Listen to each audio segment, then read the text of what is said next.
ಎಲ್ಲರಿಗೂ ನಮಸ್ಕಾರ ಸ್ನೇಹಿತರೆ. ದ್ವಾದಶ ರಾಶಿ ಚಕ್ರಗಳಲ್ಲಿ ಮೊದಲ ರಾಶಿಯೇ ಮೇಷರಾಶಿ. ಉತ್ಸಾಹ, ಭಾವೋದ್ರೇಕ ಮತ್ತು ಹುಮ್ಮಸ್ಸು ಈ ರಾಶಿಯನ್ನು ಪ್ರತಿನಿಧಿಸುತ್ತದೆ.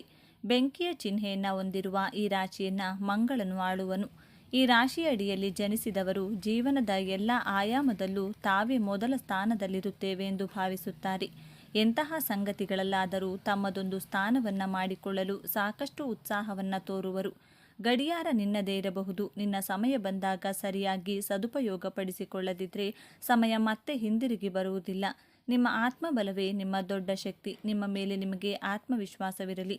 ಆತ್ಮವಿಶ್ವಾಸಕ್ಕೆ ಹೆಸರಾದಂತಹ ಮೇಷರಾಶಿ ಪೂರ್ವಜನ್ಮ ರಹಸ್ಯವನ್ನು ಹಾಗೂ ನೀವು ಈ ರಾಶಿಯಲ್ಲಿಯೇ ಜನಿಸಲು ಕಾರಣ ಹಾಗೂ ಉದ್ದೇಶಗಳ ಬಗ್ಗೆ ಈ ವಿಡಿಯೋದಲ್ಲಿ ತಿಳಿಸಿಕೊಡಲಿದ್ದೇನೆ. ಅದಕ್ಕೂ ಮುಂಚೆ ನೀವಿನ್ನೂ ಚಾನಲ್ಗೆ ಸಬ್ಸ್ಕ್ರೈಬ್ ಆಗಿಲ್ಲ ಅಂದರೆ ಈ ಕೂಡಲೇ ಸಬ್ಸ್ಕ್ರೈಬ್ ಆಗಿ, ಹಾಗೆ ವಿಡಿಯೋಗೆ ಲೈಕ್ ಮಾಡಿ, ವಿಡಿಯೋ ಸ್ಕಿಪ್ ಮಾಡದೆ ಕೊನೆ ತನಕ ನೋಡಿ. ಎಲ್ಲರೂ ಭಕ್ತಿಯಿಂದ ಓಂ ಶ್ರೀ ಮಹಾಲಕ್ಷ್ಮಿ ನಮಃ ಅಂತ ಕಮೆಂಟ್ ಮಾಡಿ. ಮೇಷರಾಶಿಯವರ ಸ್ವಭಾವ. ಈ ರಾಶಿಯ ವ್ಯಕ್ತಿಗಳು ಸಾಮಾನ್ಯವಾಗಿ ಒಂಟಿಯಾಗಿರುತ್ತಾರೆ. ಸದಾ ಹಸನ್ಮುಖಿಯಾಗಿರುವ ಇವರು ಮಿತವಾಗಿ ಮಾತನಾಡುವರು. ಮಾತನಾಡುವಾಗ ಅತ್ಯಂತ ಬುದ್ಧಿವಂತಿಕೆ ಹಾಗೂ ಚುರುಕು ಗುಣವನ್ನು ತೋರುವರು. ಇವರು ಜೀವನದಲ್ಲಿ ಪ್ರಯಾಣವನ್ನು ಹೆಚ್ಚು ಬಯಸುವರು. ಹಾಗಾಗಿ ಆಗಾಗ ತಮ್ಮ ಸ್ಥಳಗಳನ್ನು ಬದಲಾಯಿಸುತ್ತಲೇ ಇರುತ್ತಾರೆ. ಇವರ ವ್ಯವಹಾರಗಳು ಪ್ರವಾಸದ ವೈಶಿಷ್ಟ್ಯಗಳನ್ನು ಹೊಂದಿರುತ್ತವೆ. ಅವರು ಸೀಮಿತ ಬುದ್ಧಿವಂತಿಕೆಯನ್ನು ಹೊಂದಿರುವ ವ್ಯಕ್ತಿಗಳು ಹೌದು. ಇವರು ತಾವು ಕೆಲಸ ಮಾಡುವ ಪರಿಸರದಲ್ಲಿ ಇತರರ ನಿರ್ದೇಶನ ಮತ್ತು ಮಾರ್ಗದರ್ಶನವನ್ನು ಹೊಂದಲು ಬಯಸುವರು. ಕಾಲಪುರುಷನ ಕುಂಡಲಿಯಲ್ಲಿ ಮೇಷರಾಶಿ ಮೊದಲನೇ ರಾಶಿಯಾಗಿದೆ. ಈ ರಾಶಿಯಲ್ಲಿ ಅಶ್ವಿನಿ ನಕ್ಷತ್ರದ 4 ಪಾದಗಳು, ಭರಣಿ ನಕ್ಷತ್ರದ 4 ಪಾದಗಳು, ಕೃತಿಕಾ ನಕ್ಷತ್ರದ 1ನೇ ಪಾದವನ್ನು ಕಾಣಬಹುದು. ಮೇಷರಾಶಿಯ ಚಿಹ್ನೆ ಟಗರು. ಮೇಷರಾಶಿಯವರು ಯಾವುದೇ ಕೆಲಸವನ್ನು ಪ್ರಾರಂಭಿಸುವ ಮೊದಲು ತುಂಬ ಯೋಚನೆ ಮಾಡದೆ, ಸಮಯವನ್ನು ವ್ಯರ್ಥ ಮಾಡದೆ ನೇರವಾಗಿ ಧೈರ್ಯವಾಗಿ ಆ ಕೆಲಸ ಮಾಡಲು ಮುಂದಾಗುತ್ತಾರೆ. ಸಾಹಸಿಗಳು, ಆಕ್ರಮಣಶೀಲ ಗುಣದವರು, ಪರಾಕ್ರಮಿಗಳು, ಆತ್ಮವಿಶ್ವಾಸಿಗಳಾಗಿರುತ್ತೀರಾ.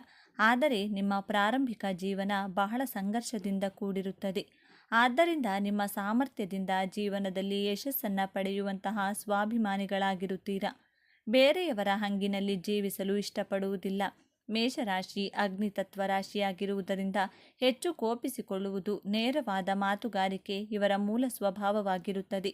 ಮೇಷರಾಶಿಯಲ್ಲಿಯೇ ನಿಮ್ಮ ಜನನವಾಗಲು ಕಾರಣವೇನೆಂದು ನೋಡೋದಾದರೆ, ಪೂರ್ವಜನ್ಮದ ಜನ್ಮ ರಹಸ್ಯವನ್ನು ತಿಳಿಯಲು ಪಂಚಮ ಭಾವ ಹಾಗೂ ನವಮ ಭಾವದ ಸಂಬಂಧವನ್ನು ನೋಡಬೇಕು. ನಿಮ್ಮ ಪಂಚಮ ಭಾವದಲ್ಲಿ ಸಿಂಹರಾಶಿ ಬರುತ್ತದೆ. ಸಿಂಹರಾಶಿ ರಾಜನ ರಾಶಿಯಾಗಿರುವ ಕಾರಣ ಅಧಿಕಾರ, ಸರ್ಕಾರ, ಆತ್ಮಗೌರವ, ತಂದೆಯನ್ನು ಪ್ರತಿನಿಧಿಸುತ್ತದೆ. ಈ ಗುಣಗಳು ನಿಮ್ಮಲ್ಲಿಯೂ ಇರುತ್ತದೆ. ನೀವು ಈ ಪೃಥ್ವಿಯ ಮೇಲೆ ಜನಿಸಿದಾಗ ನಿಮಗೆ ದೇವರು ಈ ಗುಣಗಳನ್ನು ಕೊಟ್ಟಿರುತ್ತಾರೆ.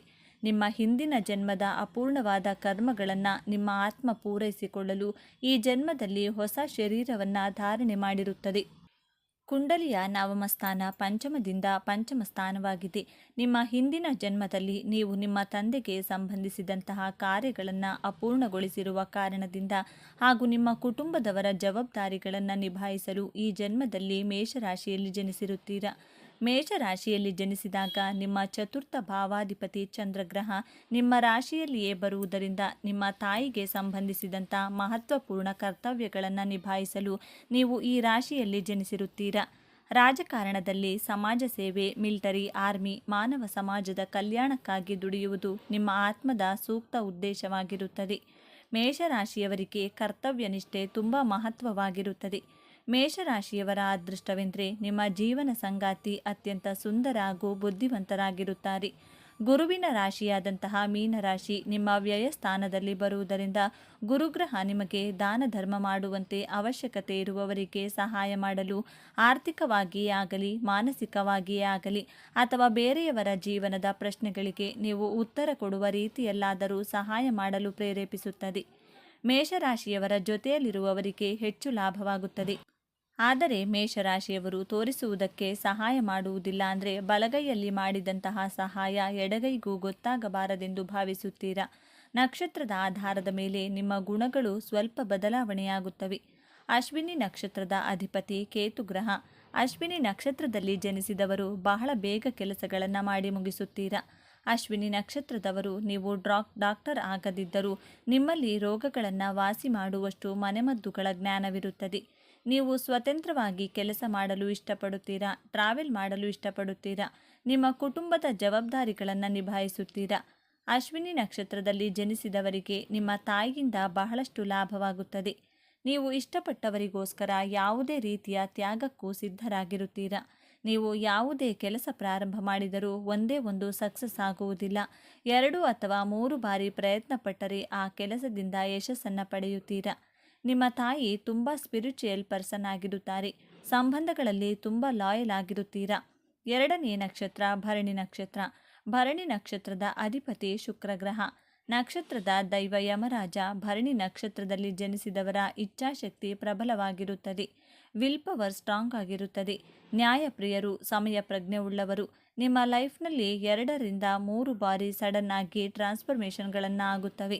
ನೀವು ಅಂದುಕೊಂಡಿದ್ದೇ ಒಂದು, ನಿಮ್ಮ ಜೀವನದಲ್ಲಾಗುವುದೇ ಇನ್ನೊಂದು. ಏನೋ ಓದಬೇಕು ಅಂದುಕೊಂಡಿರ್ತೀರಾ, ಬಟ್ ಆ ಮೂಮೆಂಟಲ್ಲಿ ಬೇರೆ ಕೋರ್ಸ್ಗೆ ಜಾಯಿನ್ ಆಗಿರುತ್ತೀರಾ. ಈ ರೀತಿ ನಿಮ್ಮ ಲೈಫಲ್ಲಿ ಸಡನ್ ಟ್ರಾನ್ಸ್ಫರ್ಮೇಷನ್ಗಳನ್ನು ಕಾಣಬಹುದು. ನಿಮ್ಮಲ್ಲಿರುವಂತಹ ಯುನೀಕ್ ಕ್ವಾಲಿಟಿ ಏನಂದರೆ, ನೀವು ಯಾವುದೇ ವಿಚಾರವನ್ನು ಪ್ರಾಕ್ಟೀಸ್ ಮಾಡಿದರೂ ಬಹಳ ಬೇಗ ಆ ವಿಷಯದಲ್ಲಿ ಮಾಸ್ಟರ್ ಆಗಿಬಿಡುತ್ತೀರಾ. ನಿಮ್ಮ ಸುತ್ತಮುತ್ತಲಿರುವವರನ್ನು ರಕ್ಷಿಸುತ್ತೀರಾ. ಜನರಿಗೆ ಅನ್ನಿಸುವುದು ಅವರ ಸಮಸ್ಯೆಗಳನ್ನು ನಿಮ್ಮ ಬಳಿ ಹೇಳಿಕೊಂಡ್ರೆ ಉತ್ತರ ಸಿಗುವುದು ಎಂಬ ನಂಬಿಕೆಯಿಂದ ನಿಮ್ಮ ಬಳಿ ಹೇಳಿಕೊಳ್ತಾರೆ. 3ನೆಯ ನಕ್ಷತ್ರ ಕೃತಿಕಾ ನಕ್ಷತ್ರ. ಕೃತಿಕಾ ನಕ್ಷತ್ರದ 1ನೇ ಪಾದದಲ್ಲಿ ಜನಿಸಿದವರ ನಾಲಿಗೆ ಕುತ್ತಿಗೆಯ ಹಾಗೆ ಚೂಪಾಗಿರುತ್ತದೆ. ನೇರವಾಗಿರುತ್ತದೆ ಮಾತು. ಮನಸ್ಸಿಗೆ ನಾಟುವಂತೆ ಮಾತನಾಡ್ತೀರಾ. ಸುತ್ತಿ ಬಳಸಿ ಮಾತನಾಡಲು ನಿಮಗೆ ಗೊತ್ತಿಲ್ಲ. ಕೃತಿಕಾ ನಕ್ಷತ್ರದ ಅಧಿಪತಿ ಸೂರ್ಯದೇವ ಆಗಿರುವುದರಿಂದ ರಾಯಲ್ ಲೈಫ್ ಸ್ಟೈಲ್ನ ಲೀಡ್ ಮಾಡುವುದಕ್ಕೆ ಇಷ್ಟಪಡುತ್ತೀರಾ. ನಾಯಕತ್ವದ ಗುಣ. ಧೈರ್ಯವಂತರು. ಇವರಿಗೆ ಗೊತ್ತಿಲ್ಲದ ಕೆಲಸವನ್ನು ಧೈರ್ಯದಿಂದ ಮಾಡಲು ಮುನ್ನುಗ್ಗುತ್ತಾರೆ. ಕೃತಿಕಾ ನಕ್ಷತ್ರದವರಿಗೆ ಹಲ್ಲಿನ ಸಮಸ್ಯೆ ಮತ್ತು ಚರ್ಮಕ್ಕೆ ಸಂಬಂಧಿಸಿದಂಥ ಆರೋಗ್ಯ ಸಮಸ್ಯೆಗಳಿರುತ್ತವೆ. ಕೃತಿಕಾ ನಕ್ಷತ್ರದವರಿಗೆ 30-32ನೇ ವರ್ಷದ ನಂತರ ನಿಮ್ಮ ಹಣಕಾಸಿನ ಸ್ಥಿತಿಯಲ್ಲಿ ಉತ್ತಮಗೊಳ್ಳುತ್ತವೆ. ನಿಮ್ಮ ಪ್ರೊಫೆಷನಲ್ ಲೈಫ್ ಆ್ಯಂಡ್ ಫೈನಾನ್ಷಿಯಲ್ ಲೈಫಲ್ಲಿ ತುಂಬ ಸಕ್ಸಸ್ಸನ್ನು ಕಾಣ್ತೀರಾ. ಮೇಷರಾಶಿಯವರ ಸಾಮರ್ಥ್ಯ. ಈ ರಾಶಿಯವರು ಸಾಹಸ ಕೆಲಸಗಳಲ್ಲಿ ಹೆಚ್ಚಿನ ಆಸಕ್ತಿ ಹೊಂದಿರುತ್ತಾರೆ. ಇವರಲ್ಲಿರುವ ಧೈರ್ಯವು ಹೊಸ ಮತ್ತು ಉತ್ತೇಜಕ ಕೆಲಸಗಳಲ್ಲಿ ತೊಡಗಿಸಿಕೊಳ್ಳುವಂತೆ ಪ್ರೇರೇಪಿಸುವುದು. ಇವರು ಯಾವುದಾದರೂ ಗುರಿ ಅಥವಾ ಕೆಲಸವನ್ನು ಕೈಗೊಂಡಿದ್ರೆ ಅದಕ್ಕೆ ತಡೆ ಉಂಟಾಯಿತೆಂದು ಹಿಂಜರಿಯುವುದಿಲ್ಲ. ಬಂದ 2 ತೊಡರುಗಳನ್ನು ಮುಕ್ತವಾಗಿ ಎದುರಿಸುತ್ತಾರೆ. ಜೊತೆಗೆ ತಾವು ಅಂದುಕೊಂಡಿರುವುದನ್ನು ಸಾಧಿಸಲು ಸದಾ ಸಿದ್ಧರಾಗಿರುತ್ತಾರೆ. ಹೊಸತನ್ನು ಅನ್ವೇಷಿಸಲು ಇಷ್ಟಪಡುವರು. ಇವರಲ್ಲಿ ಬಹುಮುಖ್ಯವಾದ ಅನೇಕ ಪ್ರತಿಭೆಗಳಿರುತ್ತವೆ. ಒಂದೇ ಸಮಯದಲ್ಲಿ ಅನೇಕ ಯೋಜನೆಯನ್ನು ಕೈಗೊಳ್ಳುವ ಸಾಮರ್ಥ್ಯ ಇರುತ್ತದೆ. ಇವರು ಉತ್ತಮ ವ್ಯವಸ್ಥಾಪಕರಾಗಿ ಕಾರ್ಯನಿರ್ವಹಿಸುವ ಶಕ್ತಿ ಹಾಗೂ ಪ್ರತಿಭೆ ಇರುವುದು. ಇವರು ಯಾವುದೇ ವಿಷಯದಲ್ಲಾದರೂ ಸಂಘಟಿತರಾಗಿ ಮುಂದೆ ನಡೆಯುವರು. ಇತರರಿಗಿಂತ ಮುಂಚಿತವಾಗಿ ಕೆಲಸವನ್ನು ಮಾಡಿ ಮುಗಿಸುವ ನಿಸ್ಸೀಮರು. ಮೇಷರಾಶಿಯವರ ದೌರ್ಬಲ್ಯಗಳು. ಮೇಷರಾಶಿ ವ್ಯಕ್ತಿಗಳು ಆಕ್ರಮಣಕಾರಿ ಪ್ರವೃತ್ತಿಯನ್ನು ಹೊಂದಿರುತ್ತಾರೆ. ಕ್ಷುಲ್ಲಕ ಕಾರಣಗಳಿಗೂ ಬಹುಬೇಗ ಕೋಪಗೊಳ್ಳುತ್ತಾರೆ. ಕೆಲವೊಮ್ಮೆ ಅತಿರೇಕದ ವರ್ತನೆ ಹಾಗೂ ಮಾತನಾಡುವರು. ನಂತರ ಅವರ ನಡವಳಿಕೆಯ ಬಗ್ಗೆ ಅವರೇ ಪಶ್ಚಾತ್ತಾಪ ಪಡುವರು. ತಮ್ಮ ಸಂಬಂಧಗಳನ್ನು ಕಾಪಾಡಿಕೊಳ್ಳಲು ಯಾವುದೇ ಹೆದರಿಕೆ ಹಾಗೂ ಹಿಂಜರಿಕೆಯನ್ನು ತೋರುವುದಿಲ್ಲ. ಅಹಿತವನ್ನು ಉಂಟು ಮಾಡಿದ ವ್ಯಕ್ತಿಗಳನ್ನು ಮುಖಾಮುಖಿಯಾಗಿ ಎದುರಿಸಲು ಸಾಧ್ಯವಾಗದು. ತಾಳ್ಮೆಯ ಕೊರತೆ. ಮೇಷರಾಶಿಯವರು ತಮ್ಮ ಭಾವನೆಗಳನ್ನು ನಿಯಂತ್ರಿಸಲು ಕಷ್ಟಪಡುತ್ತಾರೆ. ಅದು ಅವರಿಂದ ಸಾಧ್ಯವಾಗದ ಸಂಗತಿಯಾಗಿರುತ್ತದೆ. ಬಹುಬೇಗ ನಿರಾಶೆಗೆ ಒಳಗಾಗುವರು. ತಮ್ಮ ಸುತ್ತಲಿನ ವ್ಯಕ್ತಿ ಹಾಗೂ ಪರಿಸರದಿಂದ ಶೀಘ್ರವಾಗಿ ಪ್ರಭಾವಿತರಾಗುತ್ತಾರೆ. ಇವರ ಪ್ರಕಾರ ಯಾವುದು ಉಪಯುಕ್ತವಲ್ಲ ಎಂದು ಭಾವಿಸುವರು ಅಂತಹ ವಿಷಯವನ್ನು ಅಥವಾ ಕೆಲಸವನ್ನು ಮಧ್ಯದಲ್ಲೇ ಕೈಬಿಡುತ್ತಾರೆ. ಅಸ್ತಿತ್ವದಲ್ಲಿದ್ದ ಕೆಲಸವು ಅವರಿಗೆ ಯಾವುದೇ ರೀತಿಯ ಪ್ರಚೋದನೆ ಅಥವಾ ಉಪಯುಕ್ತ ಎನಿಸದೆ ಹೋದರೆ ಅದನ್ನು ಅಲ್ಲಿಯೇ ಬಿಟ್ಟು ಬೇರೆ ಕೆಲಸವನ್ನು ಹುಡುಕಲು ಪ್ರಾರಂಭಿಸುವರು. ಈ ವಿಚಾರಗಳು ನಿಮಗೆ ಇಷ್ಟವಾಗಿದೆ ಅಂತ ಭಾವಿಸ್ತಿದ್ದೇನೆ. ಇಷ್ಟ ಆಗಿದ್ದರೆ ನಮ್ಮ ಚಾನಲ್ನ ತಪ್ಪದೇ ಸಬ್ಸ್ಕ್ರೈಬ್ ಮಾಡಿಕೊಳ್ಳಿ. ಈ ವಿಡಿಯೋಗೆ ಒಂದು ಲೈಕ್ ಕೊಡೋದನ್ನು ಮರಿಬೇಡಿ. ಈ ವಿಡಿಯೋವನ್ನು ನಿಮ್ಮ ಫ್ರೆಂಡ್ಸ್ ಆ್ಯಂಡ್ ಫ್ಯಾಮಿಲಿ ಗ್ರೂಪಲ್ಲಿ ಹೆಚ್ಚು ಶೇರ್ ಮಾಡಿ. ನಿಮ್ಮ ಅಭಿಪ್ರಾಯಗಳನ್ನು ತಪ್ಪದೇ ಕಮೆಂಟ್ ಮಾಡಿ. Thank you friends. ಎಲ್ಲರಿಗೂ ಭಕ್ತಿಯಿಂದ ಓಂ ಶ್ರೀ ಮಹಾಲಕ್ಷ್ಮಿ ನಮಃ ಅಂತ ಕಮೆಂಟ್ ಮಾಡಿ. ಜ್ಯೋತಿಷ್ಯ ಶಾಸ್ತ್ರದ ಮೊದಲನೇ ರಾಶಿ ಮೇಷರಾಶಿ. ಮಂಗಳದೇವನ ಆಡಳಿತಕ್ಕೆ ಒಳಪಟ್ಟಿರುವ ಈ ಧೈರ್ಯವಂತರ ವ್ಯಕ್ತಿತ್ವದೊಳಗೆ ಅದೆಷ್ಟೋ ರಹಸ್ಯಗಳಿವೆ, ಅದೆಷ್ಟು ಕರಾಳ ಸತ್ಯಗಳಿವೆ.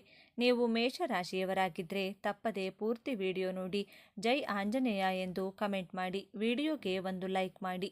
ಬೆಂಕಿಯ ಕಿಡಿಯಂತೆ ಸದಾ ಉತ್ಸಾಹದಿಂದ ಹುಟ್ಟಿಯು ಚಂಡಮಾರುತದಂತೆ ಅಡೆತಡೆಗಳನ್ನು ಧ್ವಂಸ ಮಾಡುತ್ತಾ ಮುಂದೆ ಸಾಗುವ, ನ್ಯಾಯಕ್ಕಾಗಿ ಹೋರಾಡುವ, ಸೋಲನ್ನು ಎಂದಿಗೂ ಒಪ್ಪಿಕೊಳ್ಳದ, ಮೇಲ್ನೋಟಕ್ಕೆ ಕೋಪಿಷ್ಠರಂತೆ ಕಂಡರೂ ಮಕ್ಕಳಂತಹ ನಿಷ್ಕಲ್ಮಶ ಮನಸ್ಸುಳ್ಳವರೇ ಮೇಷರಾಶಿಯವರು. ದ್ವಾದಶ ರಾಶಿ ಚಕ್ರಗಳಲ್ಲಿ ಮೊದಲ ರಾಶಿಯೇ ಮೇಷರಾಶಿ. ಉತ್ಸಾಹ, ಭಾವೋದ್ರೇಕ್ತ ಮತ್ತು ಹುಮ್ಮಸ್ಸು ಈ ರಾಶಿಯನ್ನು ಪ್ರತಿನಿಧಿಸುತ್ತದೆ.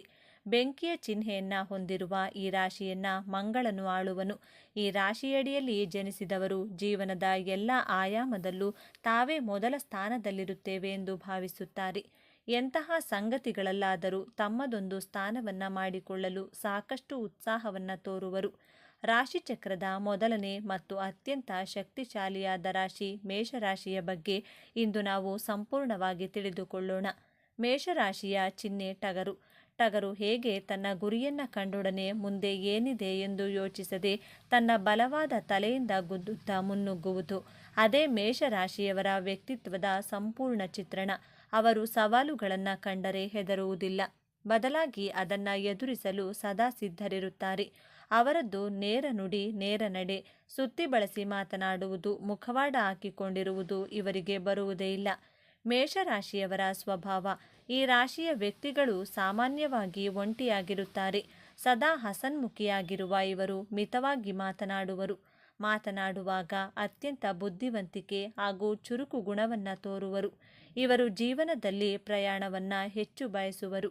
ಹಾಗಾಗಿ ಆಗಾಗ ತಮ್ಮ ಸ್ಥಳಗಳನ್ನು ಬದಲಾಯಿಸುತ್ತಲೇ ಇರುತ್ತಾರೆ. ಇವರ ವ್ಯವಹಾರಗಳು ಪ್ರವಾಸದ ವೈಶಿಷ್ಟ್ಯಗಳನ್ನು ಹೊಂದಿರುತ್ತವೆ. ಅವರು ಸೀಮಿತ ಬುದ್ಧಿವಂತಿಕೆಯನ್ನು ಹೊಂದಿರುವ ವ್ಯಕ್ತಿಗಳು ಹೌದು. ಇವರು ತಾವು ಕೆಲಸ ಮಾಡುವ ಪರಿಸರದಲ್ಲಿ ಇತರರ ನಿರ್ದೇಶನ ಮತ್ತು ಮಾರ್ಗದರ್ಶನವನ್ನು ಹೊಂದಲು ಬಯಸುವರು. ಮನಸ್ಸಿಗೆ ಅನಿಸಿದ್ದನ್ನು ನೇರವಾಗಿ ಹೇಳಿಬಿಡುತ್ತಾರೆ. ಇವರ ಈ ಗುಣ ಕೆಲವರಿಗೆ ಇಷ್ಟವಾದರೆ ಹಲವರಿಗೆ ಇವರನ್ನು ಅಹಂಕಾರಿಗಳೆಂದು ಬಿಂಬಿಸುತ್ತದೆ. ಈ ರಾಶಿಯ ಅಧಿಪತಿ ಮಂಗಳದೇವ. ಮಂಗಳನನ್ನು ಧೈರ್ಯ, ಶಕ್ತಿ, ಪರಾಕ್ರಮ ಮತ್ತು ಕೋಪದ ಕಾರಕ ಎಂದು ಕರೆಯಲಾಗುತ್ತದೆ. ಹಾಗಾಗಿಯೇ ಮೇಷರಾಶಿಯವರಿಗೆ ಹುಟ್ಟಿನಿಂದಲೇ ನಾಯಕತ್ವದ ಗುಣ, ಧೈರ್ಯ ಮತ್ತು ಹೋರಾಟದ ಮನೋಭಾವ ರಕ್ತದಲ್ಲಿಯೇ ಬಂದಿರುತ್ತದೆ. ಅವರು ಸವಾಲುಗಳನ್ನು ಸ್ವೀಕರಿಸುತ್ತಾರೆ ಮತ್ತು ತಮ್ಮದೇ ಆದ ದಾರಿಯನ್ನು ನಿರ್ಮಿಸಿಕೊಳ್ಳುತ್ತಾರೆ. ಮೇಲ್ನೋಟಕ್ಕೆ ಇವರು ಬಹಳ ಆಕ್ರಮಣಕಾರಿ, ಕೋಪಿಷ್ಠರು ಮತ್ತು ತಾಳ್ಮೆ ಇಲ್ಲದವರಂತೆ ಕಾಣಿಸಬಹುದು. ಹೆಚ್ಚು ಕಾಯುವ ಸಹನೆ ಇವರಿಗಿಲ್ಲ. ಎಲ್ಲವೂ ವೇಗವಾಗಿ ನಡೆಯಬೇಕು ಎನ್ನುವುದು ಇವರ ಆಶಯ. ಆದರೆ ಇದು ಅವರ ಕೆಟ್ಟತನವಲ್ಲ, ಅದು ಅವರಲ್ಲಿರುವ ಅಪಾರವಾದ ಶಕ್ತಿ ಮತ್ತು ಉತ್ಸಾಹದ ಪ್ರತಿಫಲನ. ಅವರ ಮನಸ್ಸು ಸದಾ ಒಂದಲ್ಲ ಒಂದು ಯೋಚನೆಯಲ್ಲಿ, ಒಂದಲ್ಲ ಒಂದು ಕೆಲಸದಲ್ಲಿ ನಿರತವಾಗಿರುತ್ತದೆ. ಸುಮ್ಮನೆ ಕುಳಿತು ಸಮಯ ವ್ಯರ್ಥ ಮಾಡುವುದು ಇವರಿಗೆ ಹಿಡಿಸುವುದಿಲ್ಲ. ಜೀವನದಲ್ಲಿ ಏನಾದರೂ ಸಾಧಿಸಬೇಕು, ಎಲ್ಲರಿಗಿಂತ ಮುಂದೆ ಬರಬೇಕು. ಮೇಷರಾಶಿಯವರು ಬಹಳ ಕಠಿಣ ಹೃದಯದವರು. ಅವರಿಗೆ ಪ್ರೀತಿ, ಪ್ರೇಮ, ಸಂಬಂಧಗಳಿಗೆ ಬೆಲೆ ಇಲ್ಲ ಎಂದು. ಆದರೆ ಇಲ್ಲಿದೆ ನೋಡಿ ಮೊದಲ ತಿರುವು. ಮೇಷರಾಶಿಯವರು ಮಕ್ಕಳಂತಹ ನಿಷ್ಕಲ್ಮಶ ಮನಸ್ಸಿನವರು. ಹೌದು, ನೀವು ಕೇಳಿದ್ದು ಸರಿ. ಇವರ ಕೋಪ ಹೆಚ್ಚು ಹೊತ್ತು ಇರುವುದಿಲ್ಲ. ಮಳೆ ಬಂದು ನಿಂತಂತೆ ಇವರ ಕೋಪವು ಬೇಗನೆ ಕರಗಿ ಹೋಗುತ್ತದೆ. ತಾವು ನೋಯಿಸಿದರೆ ತಾವೇ ಮೊದಲು ಬಂದು ಕ್ಷಮೆ ಕೇಳುವ ದೊಡ್ಡ ಗುಣ ಇವರದ್ದು. ತಮ್ಮನ್ನು ನಂಬಿದವರಿಗಾಗಿ, ತಮ್ಮ ಪ್ರೀತಿ ಪಾತ್ರರಿಗೆ ಪ್ರಾಣ ಕೊಡಲು ಹೆದರುವುದಿಲ್ಲ. ಇವರ ರಕ್ಷಣೆಯಲ್ಲಿರುವವರಿಗೆ ಯಾವುದೇ ಕಷ್ಟ ಬರಲು ಇವರು ಬಿಡುವುದಿಲ್ಲ. ಮೇಷರಾಶಿಯವರು ಅತ್ಯುತ್ತಮ ಸ್ನೇಹಿತರು. ನಿಮ್ಮ ಜೀವನದಲ್ಲಿ ಉತ್ಸಾಹ, ಸಾಹಸ ತುಂಬುವ ಸ್ನೇಹಿತರು ಬೇಕೆಂದರೆ ನಿಮಗೆ ಮೇಷರಾಶಿಯವರ ಸ್ನೇಹ ಅತ್ಯಗತ್ಯ. ನಿಮ್ಮ ಕಷ್ಟದ ಸಮಯದಲ್ಲಿ ಹೆದರಬೇಡ, ನಾನಿದ್ದೇನೆ ಎಂದು ನಿಮ್ಮ ಮುಂದೆ ಬಂದು ನಿಲ್ಲುವ ಮೊದಲ ವ್ಯಕ್ತಿ ಇವರೇ ಆಗಿರುತ್ತಾರೆ. ಆದರೆ ಇವರ ಸ್ನೇಹವನ್ನು ಉಳಿಸಿಕೊಳ್ಳುವುದು ಸ್ವಲ್ಪ ಕಷ್ಟ. ಯಾಕೆಂದರೆ ಇವರಿಗೆ ಸುಳ್ಳು, ಮೋಸ ಕಂಡ್ರೆ ಆಗುವುದಿಲ್ಲ. ನೀವು ಇವರಿಗೆ ದ್ರೋಹ ಬಗೆದರೆ ನಿಮ್ಮನ್ನು ಕ್ಷಮಿಸಬಹುದು, ಆದರೆ ಮರೆಯುವುದಿಲ್ಲ. ಇವರ ಪ್ರೀತಿ ಮತ್ತು ಕೋಪ ಎರಡೂ ತೀವ್ರವಾಗಿರುತ್ತದೆ. ಕಾಲಪುರುಷನ ಕುಂಡಲಿಯಲ್ಲಿ ಮೇಷರಾಶಿ ಮೊದಲನೆಯ ರಾಶಿಯಾಗಿದೆ.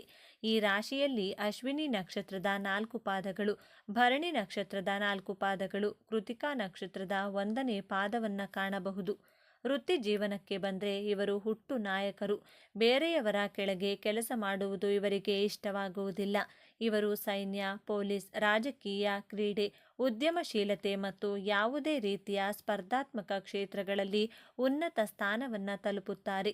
ರಿಸ್ಕ್ ತೆಗೆದುಕೊಳ್ಳಲು ಇವರು ಎಂದಿಗೂ ಹಿಂಜರಿಯುವುದಿಲ್ಲ. ಹಣಕಾಸಿನ ವಿಚಾರದಲ್ಲಿ ಇವರು ಇಂದಿಗಾಗಿ ಬದುಕು ಎನ್ನುವ ತತ್ವದವರು. ಮಕರ ರಾಶಿಯವರಂತೆ ನಾಳೆಗಾಗಿ ಕೂಡಿಡುವುದಕ್ಕಿಂತ ಇಂದಿನ ಖುಷಿಗಾಗಿ, ಅನುಭವಗಳಿಗಾಗಿ ಹಣ ಖರ್ಚು ಮಾಡಲು ಇಷ್ಟಪಡುತ್ತಾರೆ. ಇವರನ್ನು ದುಂದುವೆಚ್ಚ ಮಾಡುವವರು ಎನ್ನಬಹುದು. ಆದರೆ ಇವರ ದೃಷ್ಟಿಯಲ್ಲಿ ಹಣಕ್ಕಿಂತ ಅನುಭವ ಮತ್ತು ಅವಕಾಶಗಳೇ ದೊಡ್ಡದು. ಕಷ್ಟಪಟ್ಟು ದುಡಿಯುತ್ತಾರೆ, ಅಷ್ಟೇ ವೇಗವಾಗಿ ಖರ್ಚು ಮಾಡುತ್ತಾರೆ. ಪ್ರೀತಿಯ ವಿಷಯದಲ್ಲಿ ಮೇಷರಾಶಿಯವರದ್ದು ಒಂದು ರೋಲರ್ ಕೋಸ್ಟರ್ ಪಯಣ. ಇವರು ಸುಲಭವಾಗಿ ಮತ್ತು ವೇಗವಾಗಿ ಪ್ರೀತಿಯಲ್ಲಿ ಬೀಳುತ್ತಾರೆ. ಇವರ ಪ್ರೀತಿ ಅತ್ಯಂತ ಭಾವೋದ್ರಿಕ್ತ ಮತ್ತು ತೀವ್ರವಾಗಿರುತ್ತದೆ. ತಮ್ಮ ಪ್ರೀತಿಯನ್ನ ವ್ಯಕ್ತಪಡಿಸಲು ಇವರು ಯಾವುದೇ ನಾಚಿಕೆ, ಹಿಂಜರಿಕೆ ಪಡುವುದಿಲ್ಲ. ಆದರೆ ಇಲ್ಲಿದೆ ನೋಡಿ ಎರಡನೇ ತಿರುವು. ಇವರ ಆತುರದ ಸ್ವಭಾವ, ನೇರ ನುಡಿ ಮತ್ತು ಕೆಲವೊಮ್ಮೆ ಅಧಿಕಾರ ಚಲಾಯಿಸುವ ಗುಣ ಸಂಗಾತಿಗೆ ಕಷ್ಟವೆನಿಸಬಹುದು. ಇವರು ಸಂಗಾತಿಯ ಮೇಲೆ ಸಂಪೂರ್ಣ ಹಕ್ಕನ್ನು ಸ್ಥಾಪಿಸಲು ಬಯಸುತ್ತಾರೆ. ಸಂಗಾತಿಯ ಜೀವನ ತಾವೇ ಪ್ರಮುಖ ವ್ಯಕ್ತಿಯಾಗಿರಬೇಕೆಂದು ಬಯಸುತ್ತಾರೆ. ಇವರ ಪ್ರೀತಿಯಷ್ಟೇ ಇವರ ಕೋಪವೂ ತೀವ್ರ. ಇದರಿಂದ ಸಂಬಂಧದಲ್ಲಿ ಏರಿಳಿತಗಳು ಸಾಮಾನ್ಯ. ಆದರೆ ಇವರ ಪ್ರೀತಿ ನಿಜವಾಗಿದ್ದರೆ ಸಂಗಾತಿಗಾಗಿ ಜಗತ್ತನ್ನೇ ಎದುರು ಹಾಕಿಕೊಳ್ಳುವ ಧೈರ್ಯವಂತರು. ಇವರು ಯಾವಾಗಲೂ ಧೈರ್ಯವಾಗಿ ಕಾಣುವ ಮೇಷರಾಶಿಯವರಿಗೆ ದೌರ್ಬಲ್ಯಗಳೇ ಇರುವುದಿಲ್ಲವೇ ಎಂದು ನೋಡೋದಾದರೆ ಖಂಡಿತ ಇವೆ. ವಾಸ್ತವವಾಗಿ ಇವರ ದೊಡ್ಡ ಶಕ್ತಿಯೇ ಕೆಲವೊಮ್ಮೆ ಇವರ ದೊಡ್ಡ ದೌರ್ಬಲ್ಯವಾಗುತ್ತದೆ. ಯೋಚಿಸುವ ಮೊದಲೇ ಕಾರ್ಯಕ್ಕೆ ಇಳಿದು ಬಿಡುತ್ತಾರೆ. ಇದರಿಂದ ಅನೇಕ ಬಾರಿ ತೊಂದರೆಗೆ ಸಿಕ್ಕಿ ಹಾಕಿಕೊಳ್ತಾರೆ. ಇವರ ಕೋಪ ಇವರ ದೊಡ್ಡ ಶತ್ರು. ಕೋಪದ ಕೈಗೆ ಬುದ್ಧಿ ಕೊಟ್ಟು ನಂತರ ಪಶ್ಚಾತ್ತಾಪ ಪಡುತ್ತಾರೆ. ಇವರಿಗೆ ತಾಳ್ಮೆ ಬಹಳ ಕಡಿಮೆ. ಎಲ್ಲವೂ ತಕ್ಷಣವೇ ಆಗಿಬಿಡಬೇಕು. ಕಾಯುವಿಕೆ ಇವರಿಗೆ ಹಿಂಸೆ. ಇವರು ಸ್ಪರ್ಧಾತ್ಮಕ ಮನೋಭಾವದವರು. ಸೋಲನ್ನು ಸುಲಭವಾಗಿ ಒಪ್ಪಿಕೊಳ್ಳುವುದಿಲ್ಲ. ಇದು ಕೆಲವೊಮ್ಮೆ ಹಠಮಾರಿತನಕ್ಕೆ ತಿರುಗುತ್ತದೆ. ತಾವು ಹಿಡಿದ ದಾರಿಯೇ ಸರಿ, ತಮ್ಮ ನಿರ್ಧಾರವೇ ಅಂತಿಮ ಎಂದು ವಾದಿಸುತ್ತಾರೆ. ಮೇಷರಾಶಿಯವರು ಸಾಮಾನ್ಯವಾಗಿ ಉತ್ತಮ ಆರೋಗ್ಯ ಹೊಂದಿರುತ್ತಾರೆ. ಆದರೆ ಇವರ ಅತಿಯಾದ ಒತ್ತಡ, ಕೋಪ ಮತ್ತು ದುಡುಕುತನದ ಸ್ವಭಾವ ಆರೋಗ್ಯದ ಮೇಲೆ ಪರಿಣಾಮ ಬೀರುತ್ತದೆ. ಇವರಿಗೆ ಮುಖ್ಯವಾಗಿ ಕಾಡುವ ಸಮಸ್ಯೆಗಳು ತಲೆಗೆ ಸಂಬಂಧಿಸಿದ್ದು. ತಲೆನೋವು, ಮೈಗ್ರೇನ್, ಅಧಿಕ ರಕ್ತದೊತ್ತಡ ಮತ್ತು ಆತುರದಲ್ಲಿ ಮಾಡಿಕೊಳ್ಳುವ ಗಾಯಗಳು ಸಾಮಾನ್ಯ. ಇವರು ತಮ್ಮ ಕೋಪವನ್ನು ನಿಯಂತ್ರಿಸುವುದು ಮತ್ತು ಮನಸ್ಸನ್ನು ಶಾಂತವಾಗಿರಿಸಿಕೊಳ್ಳಲು ಧ್ಯಾನ, ಯೋಗ ಮಾಡುವುದು ಅತ್ಯಗತ್ಯ. ಬನ್ನಿ ಈಗ ಮೇಷರಾಶಿಯವರ ಜೀವನದ ಅಂತಿಮ ಮತ್ತು ಅತ್ಯಂತ ದೊಡ್ಡ ತಿರುವಿನ ಬಗ್ಗೆ ಮಾತನಾಡೋಣ. ಮಂಗಳನ ಆಳ್ವಿಕೆಯಲ್ಲಿರುವ ಇವರಿಗೆ ಶಕ್ತಿ ಮತ್ತು ಉತ್ಸಾಹಕ್ಕೆ ಕೊರತೆ ಇರುವುದಿಲ್ಲ. ಆದರೆ ಜೀವನದ ಮೊದಲಾರ್ಧದಲ್ಲಿ ಈ ಶಕ್ತಿಯನ್ನು ಹೇಗೆ ಬಳಸಿಕೊಳ್ಬೇಕು ಎಂದು ತಿಳಿದಿರುವುದಿಲ್ಲ. ಇವರು ತಮ್ಮ ಯೌವನದಲ್ಲಿ ಸಾಕಷ್ಟು ತಪ್ಪುಗಳನ್ನು ಮಾಡ್ತಾರೆ.